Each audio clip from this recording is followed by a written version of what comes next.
Hi hello welcome to news eight Telugu channel. This is Paritala Murthy. So episode 6లో 15 మందికి టాస్క్లు అనేవి స్టార్ట్ అయినాయి. ఫస్ట్ టాస్కే ఆ నెంబరింగ్ టాస్క్ ఏదైతే ఒక మజాని ఇస్తుందో, సో మనకి హౌస్లో కూడా ఈ నెంబరింగ్ టాస్క్ చాలా సీజన్స్లో మజా ఇచ్చింది. సో నెంబర్ 1లో కొంతమంది 2, 3, 4లో నాకు ఇదే కావాలి, నాకు ఇదే కావాలి. ఇక్కడ కూడా చూడండి, మీరు ఎపిసోడ్ చూసే ఉంటారు. 6 నా లక్కీ నెంబర్ వెళ్ళని అక్కడ నుంచి ఉంది ఊర్మిళ. అయితే ఇక్కడ ఇంకొకటి ఏంటి అంటే, చాలా విషయాల్లో ఆర్గ్యుమెంట్ అనేది జరుగుతూ ఉంటుంది ఇందులో.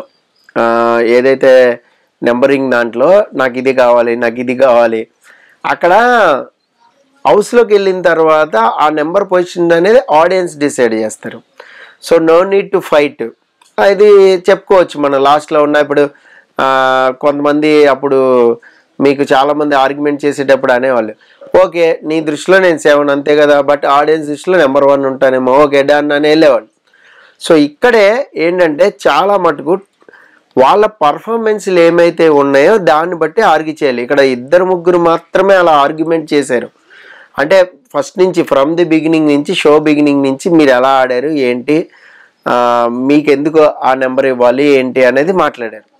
అయితే ఇక్కడ నెక్స్ట్ ట్విస్ట్ ఏంటంటే, వాళ్ళల్లో లాస్ట్లో ఎవరైతే ఉన్నారో లాస్ట్లో ఉన్న వాళ్ళకి ఒక పవర్ ఇచ్చి వాళ్ళని 15లో పెట్టు, అలా లూప్ సిస్టంలో వచ్చింది. అందరూ చూసే ఉంటారు, దాని గురించి ఎక్స్ప్లెయిన్ చేయట్లా. అయితే అక్కడికి వచ్చి వాళ్ళు చెప్పిన రీజన్స్ అనేవి చాలా బాగా అనిపించింది నాకు. ఏంటంటే ఒక కామన్ మ్యాన్గా, అంటే మేబీ మ్యాక్సిమం బిగ్ బాస్ షోలు అందరూ చూసి ఉండొచ్చు అన్ని సీజన్స్, కానీ అక్కడికక్కడ ఆన్ స్పాట్ లాజిక్స్ వర్కౌట్ చేస్తూ, సో నువ్వు ఈ పర్ఫార్మెన్స్లో నీకు ఇది ఇవ్వలేదు కదా, నీకు ఇక్కడ ఇది కరెక్ట్గా అనిపించలేదు కదా, ఇలా లాజిక్స్ వర్కౌట్ చేస్తూ పెట్టారు కదా, అది బాగా అనిపించింది. షకీబ్ కూడా బాగా మంచి లాజిక్స్ వర్కౌట్ చేసాడు మనోడు. సో 2-3 సార్లు వచ్చాడు, 2-3 సార్లు మంచి రీజన్స్ చెప్పాడని అయితే నాకు అనిపించింది. అంటే దీంతో ఆటలో మజా అనేది వచ్చింది. అయితే కొంతమంది డిపెండ్ చేసుకోవడంలో, తమను తాను డిపెండ్ చేసుకోవడంలో అయితే ఫెయిల్ అయ్యారు. సో నాగా వర్సెస్ షకీబ్ చాలాసేపు ఆర్గ్యుమెంట్ అనేది జరిగింది. సో నాగా అయితే కొంచెం డిపెండ్ చేసుకున్నాడని అనిపించింది. ఆ వ్యాక్సినేషన్ టాస్క్ గురించి వాళ్ళిద్దరూ కూడా ఆర్గ్యుమెంట్ పెట్టుకున్నారు. అయితే కొంతమందికి కూడా ఆర్గ్యుమెంట్స్ జరిగినాయి. వస్తున్నాం. సో మర్యాద మనీష్ ఉన్నాడు కదా, మర్యాద మనీష్ కల్కి, ఈ విషయంలో ఒక ఎలిగేషన్ అనేది పడింది, గట్టిగా పడింది. ఏంటి, మనీష్ నువ్వు అన్నీ తెలిసే ముందుగా ప్రీ ప్లాన్డ్గానే మీ మామకి ముందే చెప్పుంటావు, అందుకనే ఒక హింట్ లాగా ఇచ్చావు ఫోన్లో అన్నాడు. ఆ హింట్ ఏంటి, నేను ఎందుకు అడుగుతున్నానో తెలుసు కదా.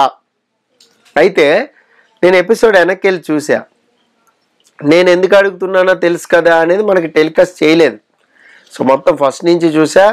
ఎమర్జెన్సీ అంది, యశ్వంత్ దగ్గర ఉన్నాయేమో అడిగంది, సో వేరే ఇది అంది, వెంటనే వేయరా నాకు అర్జెంట్ రా, చెప్తుంటే అర్థం కావట్లేదు బే అని ఒకటి అంది. ఇట్లా బే అని సంబోధించింది. మేబీ ఏమన్నా అక్కడ ఏమన్నా హింట్స్ ఉన్నాయా అంటే, వేరే వాళ్ళని అడుగని కూడా అన్నాను కదా శ్రీముఖి, అంటే అది కూడా ప్రీ ప్లాన్డ్ ఏమో అని అక్కడ నవదీప్ చెప్పాడు. అంటే ఇక్కడ ప్రీ ప్లాన్డ్గా చేసిందా, ప్రీ ప్లాన్డ్గా చేయలేదా అని పక్కన పెడితే, కొంచెం బియాండ్ ఓవర్ స్మార్ట్నెస్ ఎక్కువైందా అని అనుకోవచ్చు మనం ఇక్కడ. సో ఏదైతే మర్యాద మనీష్ అనేది ఎలిగేషన్ వేసాడో అది కొంచెం మరీ ఓవర్గా ఆలోచించారా వీళ్ళని అయితే నాకు అనిపించింది. టాస్క్ ఏంటో తెలీదు, అదేంటో తెలీదు అంటే ముందుగానే చెప్పు ఉండొచ్చు, ఏదైనా అవసరమైతే నిన్ను అడుగుతానని అంటే మేబీ అది అనుకోవచ్చు. కానీ ఫోన్ లేవు వాళ్ళ దగ్గర. ఆ ఎపిసోడ్ మొత్తం మీద ఫోన్ లేదు, అప్పటికప్పుడే కదా ఫోన్ తీసుకుని వచ్చారు. ఫోన్ ముందుగానే హౌస్లోకి వచ్చే ముందో దేముందో ముందే చెప్పారు అనుకుందాం మనం. సపోజ్ ఒక ప్రీ ప్లాన్ అనేది జరిగింది అనుకుందాం. కానీ అక్కడ ఆన్ స్పాట్లో 90,000 అడిగినప్పుడు 90,000 ఉండాలి, వేయడానికైనా ఉండాలి, ఎవరి దగ్గరైనా ఉండాలి. సో వేరే వాళ్ళని అడిగేయి అంది, 2 దఫాలుగా వేశాడు, దట్స్ ఓకే.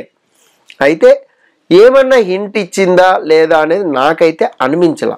నేను వెనక్కి వెళ్ళి చూశాను, నాకైతే అలా ఎక్కడా కూడా ఒక హింట్ లాగా ఇచ్చింది అని అనిపించలా. మీకేమైనా అనిపించిందా, ఇది ప్రీ ప్లాన్డ్ అని మీకు అనిపించిందా? అనిపిస్తే మాత్రం ఖచ్చితంగా కామెంట్ బాక్స్లో కామెంట్ చేయండి. ఎందుకంటే మనీ టాస్క్లో అసలు ఏం జరిగింది అనేది నేను బ్యాక్ వెళ్ళి మరీ చూశాను. సో అదైతే నాకు కొంచెం మరి ఇది అనిపించలే. ఇంకొకటి ఏంటంటే, సో అమ్మాయిలు అడిగితే ఎవరైనా డబ్బులు ఇస్తారు సార్, అబ్బాయిలు అడిగితే ఇవ్వరు కదా, మరి దానికి ఏమంటారని చాలామంది మెసేజ్ పెట్టారు. వాళ్ళకి ఒక ఒక ఒక పాయింట్ చెప్పేస్తా ఏంటంటే, ఇక్కడ ఫస్ట్ పిలిచిద్ది షకీబ్నే. టాస్క్ ఏంటో తెలియకుండా తనే సెలెక్ట్ చేసుకుంది అమ్మాయిని. సో టాస్క్ ముందే ప్రిపేర్ అయ్యారు. టాస్క్ అనేది అప్పటికప్పుడు అమ్మాయి వచ్చిందని మార్చలే. ఫస్టే శ్రీముఖి టాస్క్ గురించి చెప్పేటప్పుడు ఇది హౌస్లో పాసిబుల్ కాని టాస్క్ అని చాలా క్లియర్గా చెప్పింది. సో టాస్క్ ఏంటనేది వాళ్ళకి ముందే తెలుసు. అయితే అక్కడ అతనికి చెప్పడంలో కొంచెం కన్ఫ్యూజ్ అయ్యారు. ఆ తర్వాత శ్రీజ అబ్జెక్ట్ చేసింది, నవదీప్ క్లాస్ వీకెడ్, ఇదంతా కూడా చూసాం. అయితే ఎప్పుడైనా సరే ఇలాంటి టాస్క్ జరిగేటప్పుడు కొంతమంది కొన్ని డౌట్లు వచ్చేస్తూ ఉంటాయి. టాస్క్ జరిగేటప్పుడు అమ్మాయిలు అడిగితే ఎవరైనా డబ్బులు ఇస్తారు సార్, అబ్బాయిలు అడిగితే ఎవరు అని అంటారు చాలామంది. కానీ అక్కడ ఎంచుకుంది వేరు, అలాగే ముందుగా జరిగింది వేరు.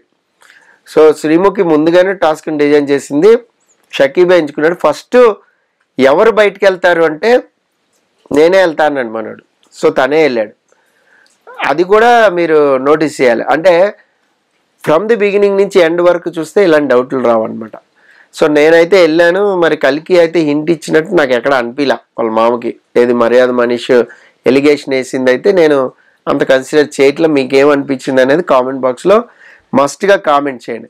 ఇంకా ఓటింగ్ వచ్చినా రాకపోయినా ప్రియా స్పోర్టివ్నెస్కి మనం హ్యాట్సాప్ చెప్పాల్సిందే. ఎందుకంటే సో వేరే వాళ్ళని తీసుకుంది, వేరే వాళ్ళని ఆడిస్తానంది. ఇది ఎందుకు అంది అంటే ఫస్ట్ టాస్క్ ప్రారంభమయ్యే ముందే ఒక గాడిద కథ చెప్పాడు నవదీప్. సో గాడిద కుంటుకుంటూ రెండో గాడిద మీద బరువు వేస్తే అది కుంటుకుంది, మళ్ళీ అరేబియన్ గుర్రం మీద వేసారు, అది కుంటుకుంది, ఆ తర్వాత వేరే గుర్రం మీద వేసారు, అది అలసిపోయింది. అంటే టీం వర్క్గా వెళ్ళలేకపోయారు. ఫస్టే షేర్ చేసుకుని ఉంటే ఒక గాడిద, ఫస్టే గుర్రం షేర్ చేసుకుని, ఫస్టే ఇంకొక గుర్రం షేర్ చేసుకుంటే హ్యాపీగా వెళ్ళిపోయేవాళ్ళు ఎలాంటి నొప్పులు లేకుండానే. అంటే ఇక్కడ టీము లీడర్స్ పెట్టిన తర్వాత ఏంటంటే టీంలో వాళ్ళని కూడా ఆడిపించాలా, మనం ఒక్కలమే మన స్వార్థం కోసమే వెళ్దామంటే కుంటుపడిపోతాం, నీకే మైనస్లు అయిపోతాయి అనేది ఒక ఇంట్లాగా ఇచ్చాడు. అది బాగా పనిచేసింది, వర్కౌట్ అయింది కూడా. సో స్పోర్టివ్గానే సో వేరే వాళ్ళని తీసుకుంది. ఆ వేరే వాళ్ళని తీసుకోవడంలో శ్రీజ వచ్చిన తర్వాత బ్రహ్మాండంగా ఆడింది గేమ్. అక్కడ ప్రసన్న ఉన్నాడు, పవన్ ఉన్నాడు, వీళ్ళందరి బలం ముందు అమ్మాయి నుంచిందంటే గ్రేట్ కదా, పెట్టంత ఉంది. సార్ రోప్ని గట్టిగా పట్టుకుని నుంచింది, అది ఎక్కడ టచ్ అవ్వకుండా. ముందు టచ్ అయింది అనుకున్నారు చాలామంది, కానీ ఎగిరి పక్క నుంచి వచ్చేసింది. సో తర్వాత ప్రసన్న కాల్ టచ్ అయిందా, టచ్ కాలేదు. అక్కడ దాలియా ఉంది సంచాలకగా వరస్ట్. ఆల్రెడీ శ్రీముఖి చెప్పింది ఏమని, ఆడియన్స్ ఆర్ వాచింగ్, కేర్ఫుల్గా ఇవ్వు, ఏదైనా డెసిషన్ ఉంటే అంది. బట్ ప్రసన్నదైతే కాల్ టచ్ కాల. నేను మళ్ళీ చూసా, రీక్యాప్ కూడా వేసారు, రిపీట్ కూడా వేసారు, మళ్ళీ చాలామంది మిస్ అవుతారని వెంటనే వేశాడు. తను అన్యాయంగా బయటికి వెళ్ళాడు. తనుంటే ఖచ్చితంగా లాగేసేవాడు, అందరం తెలుసు కదా, తనే విన్నర్ అయి ఉండేవాడు మేబీ. సో దానివల్ల ఆ టీం ఓడిపోయింది, మనీష్ టీము. లేదుంటే మేబీ గెలిచేదేమో, అతను ఒక్కడు ఉన్నా కూడా గెలిచేదేమో. శ్రీజ బాగా ఆడింది, అక్కడి వరకు ఆడి. పర్ఫార్మెన్స్ ఆఫ్ ది డే చూసారా, ఇక్కడ టాస్క్ గెలవడం ముఖ్యం కాదు, ఎంత ఆనెస్టీగా ఎంత ఎఫర్ట్ పెట్టి ఆడేమనేది ముఖ్యం అనటానికి ఇది ఒక ఉదాహరణ. సో చాలామంది చెప్తూ ఉంటాను నేను ఎప్పుడు కూడా, చాలా అంటే చాలా స్పోర్టివ్గా, చాలా ఆనెస్ట్గా, జెన్యున్గా ఆడాలని. అలా ఆనెస్ట్గా ఆడినందుకే మీకు అక్కడ లాయర్ నాగా ప్రశాంత్ సెలెక్ట్ అయ్యాడు. సో ఇక్కడ ఏదైనా కూడా మన ఫెయిర్నెస్ అనేది ఓపెన్ అప్ అయితే తెలిసిపోద్ది. అందుకే బెస్ట్ పర్ఫార్మెన్స్ అయింది, వర్స్ట్ పర్ఫార్మెన్స్ కల్కి అయింది. కల్కి ఎందుకు అయిందంటే అంత ఎలిగేషన్ పడుతున్నప్పుడు దాన్ని కరెక్ట్గా డిపెండ్ చేసుకోవాలా. నీకు ఎలా తెలుసు, ఆ ఒక్క మాటతో చెప్పేస్తారా, మీరు కూడా అలాగే ఇద్దరు ముగ్గురు పెట్టుకుని వచ్చారా, ఇలా మాట్లాడగలగాలి. సో అక్కడ కొంచెం ఫెయిల్ అయిందని నాకు అనిపించింది. అలాగే నెక్స్ట్ ఎపిసోడ్ నుంచి కూడా ఎలిమినేషన్ అనేది జరుగుతూ ఉంటాయి. పార్టిసిపెంట్స్ లిస్ట్, ఆ లిస్ట్ ఏంటనేది కూడా నేను నెక్స్ట్ వీడియోలో పెడతాను, చూస్తుండండి. So news 8 Telugu channel please subscribe చేసుకోండి. This is Paritala Murthy signing off. Bye by.